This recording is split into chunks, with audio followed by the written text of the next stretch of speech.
tonight. So rock me, mama, like a wagon wheel. Rock me, mama, any way you feel. Hey, mama, rock me.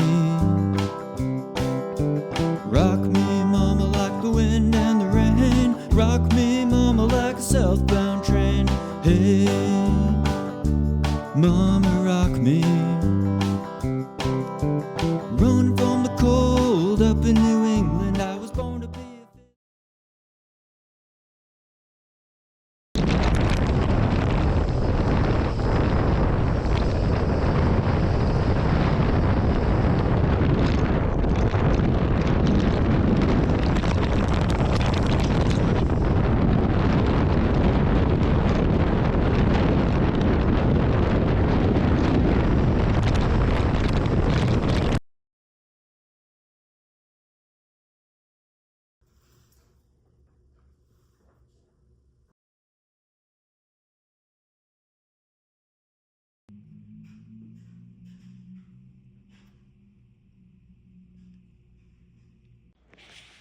So besides all the gels, which are partitioned out, 4 gels per lap, roughly a 20 mile, 30K lap, first lap's a little longer, we have extra fuel on the side. Now, this will include potato chips and salty snacks, but also real food, waffles. I love the vegan Stroop waffle style. There's some assorted cheese in there, sometimes changing up the texture is good. But main calorie source is my homemade drink mix, which very proud of. It's between a 1 to 0.8 ratio and a 3 to 2 ratio of glucose to fructose. The glucose coming from chained maltodextrin, right? But not just any maltodextrin powder. I got this tapioca powder that I'm gonna mix with this other powder because this has a DE of 10, which I think is important. The dextrose equivalent value of your maltodextrin glucose chains. And then of course, we're mixing that with fructose, so that's the ratio for the main carb source. Electrolytes and sodium citrate, but also a little sodium chloride, otherwise known as table salt. I've gone into my whole video, just a little bit of magnesium and a little bit of potassium. Let's mix it up in the kitchen though. Got to get out this little scale. You know you're getting serious when you have a scale that goes to the nearest hundredth of a gram, because we got to measure out milligrams of potassium and very small amounts of these electrolytes. I also have a bigger scale though. There's the other scale. All right, let's cook up some batches. Do small batch, 5 servings at once. Gotta do 20 servings in total. I mix my salts in a smaller device, and then I'll mix the big heavy hitters like the fructose maltodextrin. It's a bigger amount of powder. What can I say? I'm a cook, I'm an artist. It's just basic chemistry. Fructose, good sweet stuff. 104 grams right here coming in hot. Refreshing lime flavor. Nice and natural, nice and tangy. Love it. Who needs citric acid when you got the tang of lime? So, divided this up in the big baggie, mixed well, into little baggies. This is a single serving size designed to go into a 500 ml flask of water and probably some ice cubes. And this is about 35 grams of powder for a 6% carbohydrate solution, 30 grams of carbs per serving then. And you know, I'm thinking about putting a little bit of tape on the Ziploc baggie as well, because then I could create a spout that I'm gonna have to pour the powder into this. And the spout at the corner of the Ziploc bag actually works pretty well. Ideally, I'd have sustainable, you know, rice paper, biodegradable packaging like a fancy nutrition company, but we're going rogue here, and you know, I'm not gonna litter, but don't feel a little bad about using Ziploc plastic baggies for this, but it's a very convenient spout to pour into the reusable handheld bottles during the race. When you have a gel, standard gel, could be a different brand. I'm not picking on SAS. I love these gels. I often rip them open with my teeth, or ripping them very forcefully as I'm running at full speed, trying not to trip on the trail.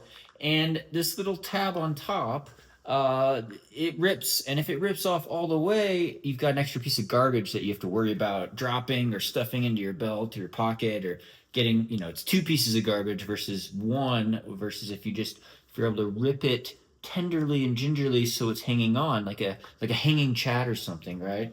But I've got an idea that we're gonna reinforce these bad boys with a little strip of duct tape. I'm gonna go really thin with it, and I'm basically just gonna put it on one side of the tab here, get it in focus, to reinforce it so it's not, so I could rip it forcefully and then I still have some structural integrity so that it's not coming off all the way and I don't have to worry about an extra piece of garbage. And of course, final packing prep. Since we are driving to Arizona, it's about a 12-hour drive from Colorado here. It's a luxury because I could take the big Rover cooler, which is going to be key for ice. Naked belt, of course, key. Ice bandanas. Fill those with ice each lap. Get cold ice water. Get ice in the ice chest in the Rover cooler. Those are the race shoes. Hoka Rocket X3. Probably start in. I do have the Tecton X2s that I could change into carbon fiber. Close to 9 ounces. I like the X3 because it's lighter and snappier, even though it doesn't have lug traction. But, you know, I got the Clifton 9s over there too. Shout out, Taylor Swift wears those. Got some waffles to snack on. Moisty wipes, wipe the hands, sticky gels. Bunch of these handhelds for my crew and fluid bottles. Of course, Lay's potato chips, always key on the side. Some solid, salty food. But yeah, mainly getting calories from those gels. Oh, I gotta show you this. Coke, Sprite, and ginger ale. I also have non-sponsored, shout out to Non-Athletic Brewing, non-alcoholic beer on the side because I like sipping that sometimes, you know.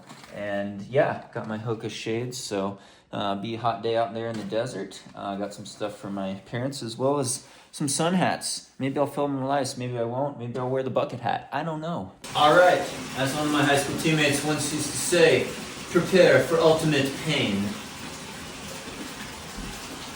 Oh, it's hot. Oh, it burns. Oh. Oh, ooh. Ooh.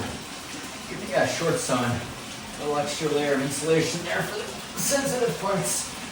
Oh. Oh. All right. Now I gotta lay back and let the good times roll. Oh. Ooh. Oh, it burns. Oh. Key is to let it cover your chest. As they say, sweat is the cologne of inspiration.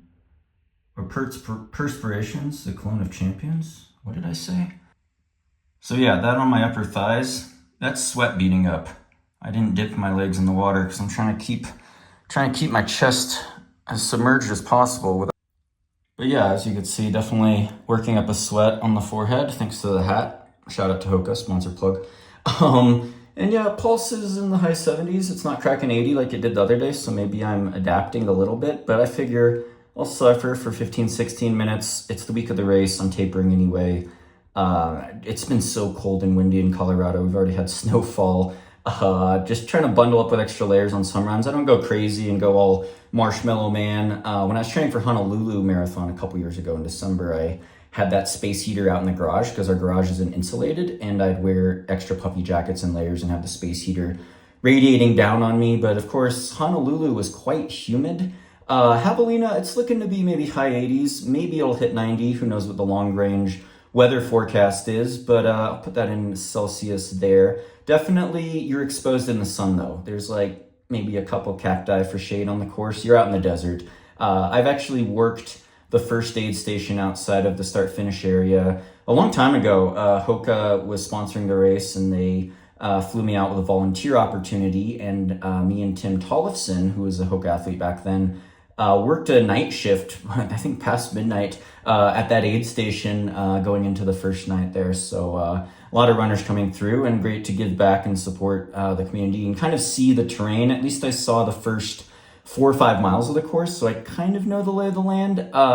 Shoe choice is probably going to be the Hoka Rocket X3 though. It's a road shoe. I feel very comfortable in it. I've been doing a lot of gravel road running and trail running in it, a lot of flat pavement bike path running, flattish as you could get out here in Poncha. We still have, some decent elevation, a lot of wind, and we're at, 7,500 feet, 2,200, 2,100 meters or so. So the altitude conversion's there. I'm hoping I could bank on that, but otherwise, yeah, I'm starting to get a little nervous. I've epically failed at 100-mile distance races. I say epically failed. I've had high expectations. My first 100-mile finish was Western States 9 years ago, 2016, and I was chasing Jim Walmsley at sub 14-hour pace through the first half on a pretty hot day. And he got lost. I imploded spectacularly with stomach issues and projectile vomiting. Probably threw up about 20 times on the last, from Forest Hill to the finish, the last 40 miles, or what is that, 60K. Ethan Newberry, the ginger runner, made a film called Racing the Darkness. You could check it out and see the puke fest. Not very inspiring, but I still was 11th place at Western States that year in a little over 17 hours. So, it was bad. It could have been worse. And then I've had, a lot of attempts and dropouts at UTMB, sometimes because of injury, sometimes because of fear of chest pain right after my pulmonary embolism, for example, which, I do have permanent lung scar damage, laying out the excuses here. I'm also turning 40 next month, going to be master's age, but I'll try my best against those young whippersnappers. It's going to be a loaded race. We got guys like David Roach, defending champion, Leadville champion and course record holder, coming back off of Leadville, so he's obviously run well there. Raj, my Hoka teammate, I believe, is starting. He was third or fourth, I think, last year, or historically he's been up there in these runnable hundreds. And again, it's an experiment because I've failed epically. It's going to be one of my first trail hundreds that doesn't have a ton of climbing though, right? So we've tried UTMB a lot, we've tried Run Rabbit, I've tried Western once. But other than that, I was 12th, 13th at TDS a couple years ago. That was a pretty decent effort for me, actually, in the technical mud. I actually like TDS better than UTMB, and it was...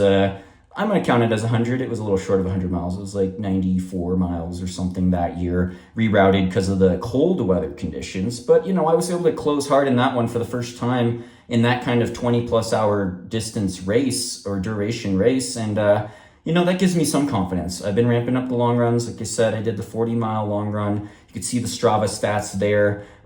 Feeling pretty relaxed at a pretty low heart rate, even though it's windy out here. That being said, it's a tall order to string together 60 more miles or 100 more K of that in the heat of the day, especially on rolling terrain with thousands of feet of climbing per 20-mile, 30K lap, roughly. So, it's all about trying to manage my expectations, finish strong, hopefully finish and get that Western States qualifier. Pie in the sky goal would obviously to be going for a top 5, top 3 spot, a golden ticket, top 2. But knowing my history and knowing the relative field, Will Murray, another top runner who was second at Black Canyon this year, top guy, got the course record at the Grand Traverse this year. Those guys are tough and they're going to go fast. There's other Cameron Woodward. I'm forgetting a bunch of names.